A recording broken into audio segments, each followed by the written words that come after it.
اپنے بچوں کے ساتھ دوستانہ انداز رکھیے۔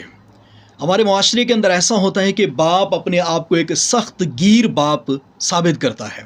جس کی وجہ سے نقصان یہ ہوتا ہے کہ 4-6 سال بعد 10 سال بعد اس کی اولاد اس سے اپنے دل کی بات کرتے ہوئے، اپنی فیوچر پلاننگ کی بات کرتے ہوئے، یا اپنے کچھ اور مسائل جو اس کے ساتھ لاحق ہو جاتے ہیں بچے کے ساتھ، وہ بتانے سے گھبرا جاتا ہے۔ اگر آپ ایک اچھے باپ ہیں تو آپ کو باپ ہونے کے ساتھ ساتھ اپنی اولاد کے لیے ایک اچھا دوست بھی بننا پڑے گا، تاکہ وہ اپنا معافی ضمیر، اپنے دل کی بات آپ کے سامنے بآسانی کہہ سکیں اور اپنی زندگی کے بے شمار معاملات آگے کے وہ سلجھا سکیں۔ اپنے بچوں کے ساتھ دوستانہ رویہ رکھیے، ایک سخت گیر باپ کا انداز نہ رکھیں، وگرنہ آپ کے بچے آپ سے اپنائیت اور دوستی نہ ملنے کی وجہ سے، نرم دلی نہ ملنے کی وجہ سے اپنا مسئلہ کسی اور کو بتائیں گے، جس کی وجہ سے وہ بے شمار مسائل میں بھی پھنس سکتے ہیں۔ اپنے بچوں کو اپنا معیار دیجیے، دوست بنائیے۔